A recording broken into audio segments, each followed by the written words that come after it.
Assalamualaikum warahmatullahi wabarakatuh. Perkenalkan, nama saya Nanda Ditya Fandi dengan NIM 13124000227 dari Universitas 17 Agustus Surabaya. Saya di sini ingin mempresentasikan tugas dari dosen pembimbing kami, Pak Frans SHMH, tentang resum pertemuan 1 sampai 14. Apa yang dimaksud hukum? Menurut Utrecht dalam bukunya Pengantar dalam Hukum Indonesia, hukum adalah himpunan petunjuk hidup yang mengatur tata tertib dalam masyarakat dan seharusnya ditaati oleh anggota masyarakat yang bersangkutan oleh karena pelanggaran terhadap petunjuk hidup dapat menimbulkan tindakan dari pemerintah masyarakat itu. Pengertian Pengantar Hukum Indonesia. Menurut R. Abdul Djemali dalam bukunya Pengantar Hukum Indonesia, tata hukum berasal dari bahasa Belanda. Rechtsorde adalah susunan hukum yang artinya memberikan tempat yang sebenarnya ini bermakna menyusun dengan baik dan tertib aturan hukum dalam pergaulan hidup agar dengan mudah dapat diketahui dan digunakan untuk menyelesaikan setiap peristiwa hukum yang terjadi. Data atau susunan itu laksanakannya berlangsung selama ada pergaulan hidup manusia yang terus berkembang. Oleh karena itu, dalam tata hukum ada aturan hukum yang berlaku pada saat tertentu di tempat tertentu yang disebut hukum positif atau dalam bahasa lainnya ius constitutum. Tujuan mempelajari Pengantar Hukum Indonesia. 1. Untuk mengetahui macam-macam bentuk isi hukum yang berlaku di Indonesia. 2. Untuk mengetahui perbuatan-perbuatan apa yang dilarang dan yang diharuskan menurut hukum Indonesia. 3. Untuk mengetahui kedudukan, hak, dan kewajiban setiap orang menurut hukum Indonesia. 4. Untuk mengetahui lembaga pembuat dan pelaksana hukum Indonesia. Ruang lingkup Pengantar Hukum Indonesia. Hukum sebagai norma kaidah. 2. Menempatkan hukum sebagai pedoman yang mengatur kehidupan manusia. 3. Hukum sebagai gejala perilaku di masyarakat. 4. Hukum sebagai manifesting dari pola tingkah laku yang berkembang di masyarakat. 5. Hukum sebagai ilmu pengetahuan. 1. Dalam arti luas, ilmu yang mencakup dan membicarakan segala hal yang berhubungan dengan hukum dan semua seluk-beluk hukum. 2. Dalam arti sempit, ilmu yang mempelajari makna objektif tata hukum positif yang disebut dogmatik hukum atau ajaran hukum. Sumber hukum. 1. Undang-undang. Pengertian undang-undang. 1. Dalam arti formal adalah berkaitan dengan formalitas cara terjadinya undang-undang di Indonesia bisa disebut oleh DPR kerjasama dengan pemerintah.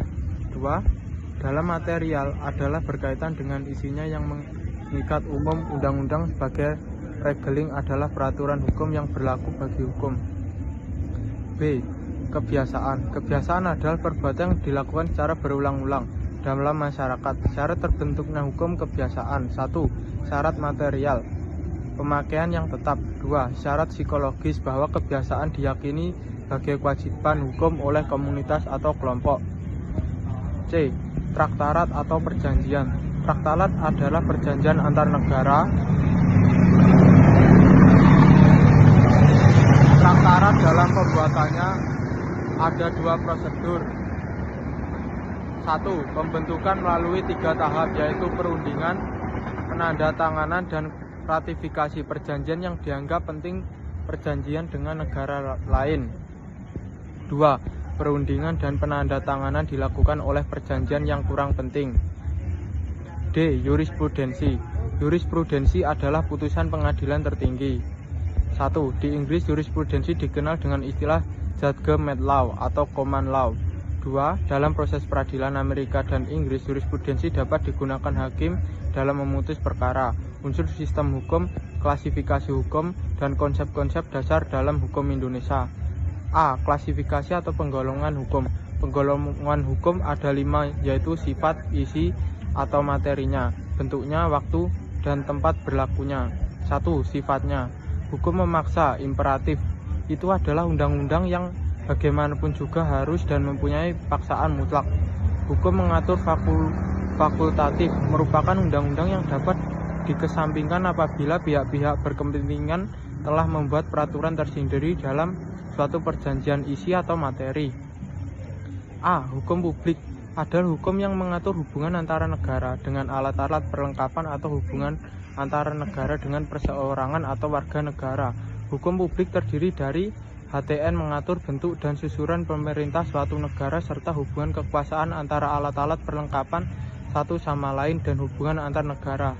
HAN mengatur cara-cara menjalankan tugas atau hak dan kewajiban dari kekuasaan alat-alat perlengkapan negara. Hukum pidana mengatur perbuatan-perbuatan apa yang dibolehkan dan dilarang. Hukum acara mengatur bagaimana cara dan siapa yang berwenang menegakkan hukum material. Hukum privat, hukum yang mengatur hubungan individu dengan individu, individu dengan badan hukum dengan badan hukum. Hukum privat terdiri dari hukum perorangan, hukum keluarga, hukum kekayaan, hukum waris, hukum bisnis. C. Bentuknya. Hukum tertulis, hukum yang dituliskan atau dicantumkan dalam perundang-undangan, contoh hukum pidana, KUHP, hukum perdata, KUHP perdata, dan sebagainya.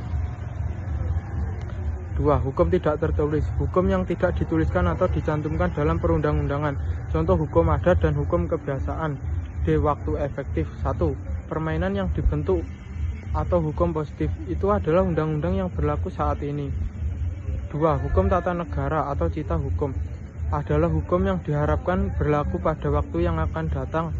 3. Hukum antar waktu adalah hukum yang berlaku di mana-mana dalam segala waktu dan untuk segala bangsa di dunia. Hukum ini tidak mengenal batas waktu melainkan berlaku untuk selama-lamanya atau abadi terhadap siapapun juga di seluruh tempat. E. Wilayah yang berlaku. Lokal, HK yang berlaku pada daerah tertentu atau perda, Kebupati atau wali kota, instruksi gubernur